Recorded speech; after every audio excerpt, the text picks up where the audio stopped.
சேலம் கூட்டத்திற்கு 3 மணி நேரத்திற்கு மேலாக கடும் வெயிலில் காத்திருந்ததால் சிலர் மயக்கமடைந்த நிலையில் ஒருவர் பலியாக இருக்கிறார். விவரங்களோடு நமது செய்தியாளர் குமரேசன் இணைந்திருக்கிறார். குமரேசன், நமக்கு கிடைக்கப்பெற்ற காட்சிகள்ல அந்த நபரை ஆம்புலன்ஸ்ல ஏத்துறாங்க. இன்னொரு பக்கம் விஜய் பேசிக் கொண்டிருக்கிறதும் கேட்குது. அவர் பேசிக் கொண்டிருக்கும் பொழுதுதான் இவர் இது போல நிலைக்கு ஆளானாரா? எத்தனை பேர் மயக்கமடைஞ்சாங்க? எப்படி இந்த சம்பவம் நடந்துச்சு?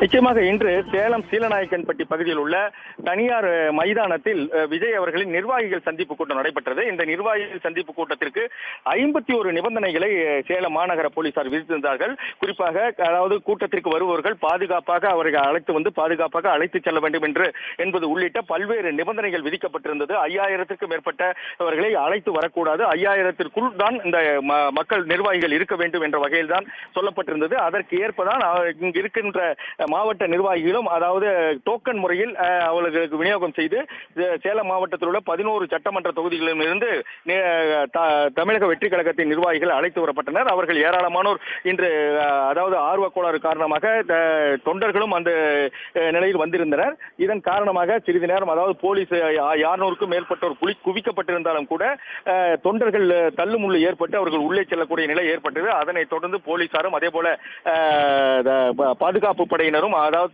தமிழக வெற்றி கழகத்தின் சார்பில் அமைக்கப்பட்டிருந்த பாதுகாப்பு படையினரும் அவர்களை ஒழுங்குபடுத்தி வரிசைப்படுத்தி உள்ளே அனுப்பினர். இந்த நிலையில் காலை 10 மணி அளவில் உள்ளே சென்றார்கள். அதனைத் தொடர்ந்து விஜய் அவர்கள் கூட்டத்திற்கு 1 மணி அளவில் வந்து சேர்ந்தார். இந்த 3 மணி நேரமும் அவர்கள் அதாவது அந்த மைதானத்திலேயே நிற்க வைக்கப்பட்டிருந்தார்கள். யாருக்கும் அந்த மைதானத்தில் சேர் போடப்படவில்லை. 5000 பேரும் தனித்தனி கேலரிகள் என 18 கேலரிகள் அமைக்கப்பட்டு அந்த 18 கேலரிகளிலும் 300 பேர் 400 பேர் என நின்றிருந்தனர். சுமார் 3 மணி நேரத்திற்கு மேலாக நிற்கப்பட்டிருந்தனர். அவர்களுக்கு தண்ணீர் பாட்டில் அதே போல ஜூஸ் பாட்டிலும் அவர்களுக்கு வழங்கப்பட்டிருந்தது. கையில் ஒவ்வொருவரும் செல்லும் போது அவர்களுக்கு வழங்கப்பட்டிருந்தது. ஆனால் கூட அவர்கள் 3 மணி நேரத்திற்கு மேலாக கடும் வெயிலில் நின்றதன் காரணமாக சிலர் மயக்கமடைந்தார்கள். குறிப்பாக 5க்கும் மேற்பட்டோர் மயக்கமடைந்தார்கள். அவர்களுக்கு உடனடியாக அங்கு அந்த மைதானத்திலேயே அமைக்கப்பட்டிருந்த மருத்துவ முகாமில் சிகிச்சை அளிக்கப்பட்டிருந்தது. இந்த நிலையில் தான் மகாராஷ்டிராவை சேர்ந்த வட மாநில இளைஞர் ஒருவர், அவர் சேலத்திலேயே 20 ஆண்டுகளுக்கு மேலாக தங்கியிருக்கிறார். அந்த இளைஞர் சுராஜ் என்பவரும் இந்த கூட்டத்திற்கு வந்திருந்தார். இந்த கூட்டத்தில் பங்கேற்று அவர் நின்றிருந்த போது அவருக்கு திடீரென மயக்கமடைந்து அவர் கீழே சாய்ந்தார். உடனடியாக அவர் அந்த முகாமிற்கு அழைத்து வரப்பட்டார். அங்கு அவருக்கு உயிருக்கு ஆபத்தான நிலையில் இருப்பதின் காரணமாக உடனடியாக அவரை ஆம்புலன்ஸ் மூலமாக தனியார் மருத்துவமனைக்கு எடுத்து வந்தனர். தனியார் மருத்துவமனைக்கு எடுத்து வந்து அவரை சேர்த்தும் போது வரும் வழியிலேயே அவர் உயிரிழந்து விட்டதாக கூறப்படுகிறது. அந்த சமயத்தில் அவருடைய உறவினர்களும் தற்போது வந்திருக்கார்கள். அவர்கள் உறவினர்கள் தரப்பில் கேட்கும் பொழுது அவருக்கு ஏற்கனவே மாரடைப்பு நோய் இருந்தது. கடந்த 1.5 ஆண்டுகளுக்கு முன்பு அவருக்கு சிகிச்சை செய்யப்பட்டிருக்கிறது. இந்த நிலையில் இவர் கூட்டத்திற்கு வந்து கலந்து தற்போது 3 மணி நேரம் வெயிலில் இருந்ததின் காரணமாக தற்போது உயிரிழந்துள்ளார் என்று தெரிவித்திருக்கார்கள்.